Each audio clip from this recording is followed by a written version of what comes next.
আসসালামু আলাইকুম।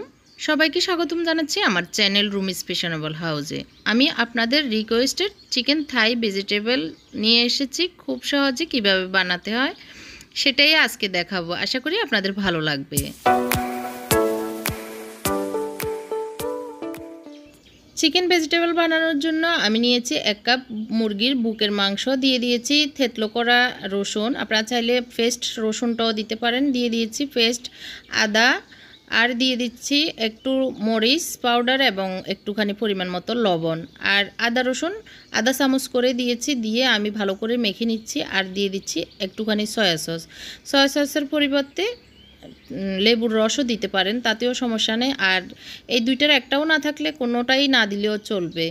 আর সবজির জন্য আমি নিয়েছি পাতাকপি কুচি করার ফ্রিজে থাকা, আপনাদের কাছে ফ্রেশ থাকলে ফ্রেশটাও নিতে পারেন। আর নিয়েছি গাজর কুচি, পেঁয়াজ পাতা কুচি, পেঁয়াজ। আর এখানে আমি 2 চামচ ময়দা নিয়েছি, আপনারা চাইলে আটা দিতেও পারেন আর অথবা কর্নফ্লাওয়ার দিতে পারেন। এখানে আমি পরিমাণ মতো একটু লবণ দিয়েছি, একটুখানি মরিচ পাউডার দিয়েছি, একটু পানি দিয়ে এটাকে আমি একটা পেস্ট তৈরি করে নেব। জাস্ট চামচ দিয়ে নেড়ে চেড়ে একটু ঘনত্ব পেস্ট যেটা হয় সেটুকুই নিব। তো মোটামুটি আমার ঘন একটা পেস্ট তৈরি হয়েছে। আমি চিকেনগুলোকে ভালো করে নেড়ে চেড়ে এটার সাথে পেস্টটার সাথে আমি মিশিয়ে নিচ্ছি।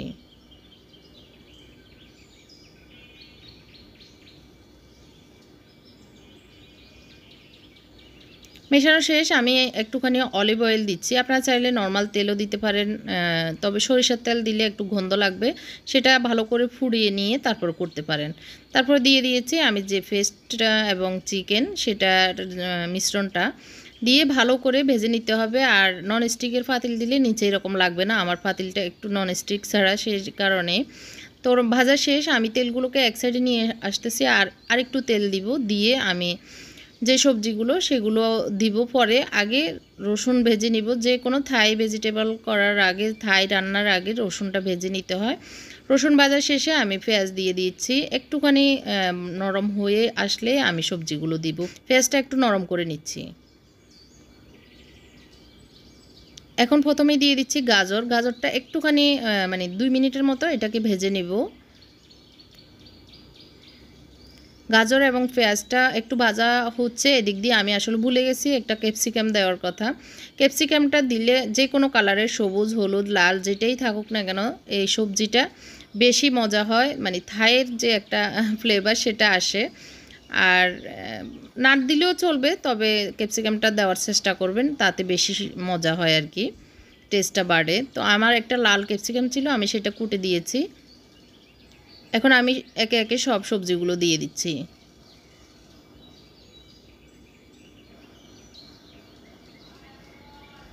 এখন আমি সবগুলোকে একসাথে মিশিয়ে নিব। এতক্ষণ মুরগির মাংসগুলো আমি এক সাইডে রেখেছি, আপনারা চাইলে তেল থেকে উঠিয়ে মুরগির মাংসগুলো আলাদাভাবেও রাখতে পারেন, আমি এক সাইডে রেখে দিয়েছি।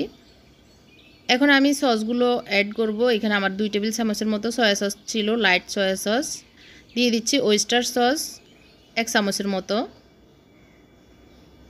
সবজি বেশি হলে আরেকটু বেশি দিতে হবে।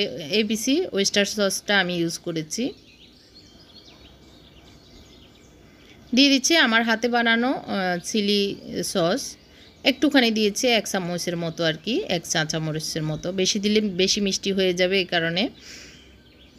তো আমার এই 3-4টা সসই আমি দিয়েছি, দেখতে পেরেছেন, আর কিছুই না। এখন আমি জাস্ট লবণ এতক্ষণ দিইনি, লবণ দিয়েছি একটু, আর গোলমরিচ পাউডার দিয়েছি।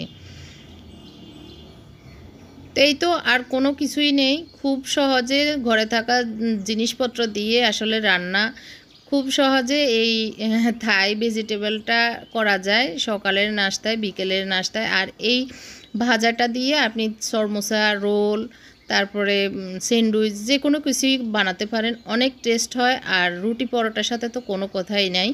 তারপরে ফ্রাইড রাইসের সাথেও অনেক মজা লাগে, আপনারা ট্রাই করতে পারেন।